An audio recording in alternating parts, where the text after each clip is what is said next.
Savut Gecesi. Yazan Kerim Camanaklı.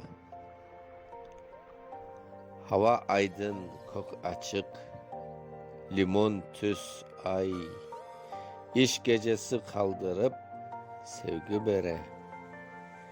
Gönlümde sanki 1. May, duygularım zavutnen yıllar öğren.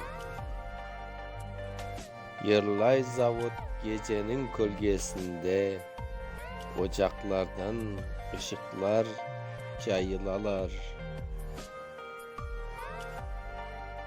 Saniyeler, dakikalar sayılalar.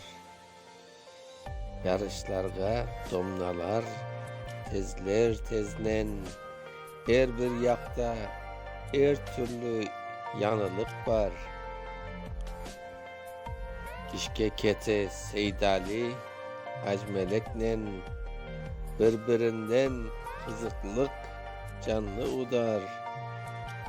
Udarnikler ken adımdan işlerge yırlap tezalarga keteler.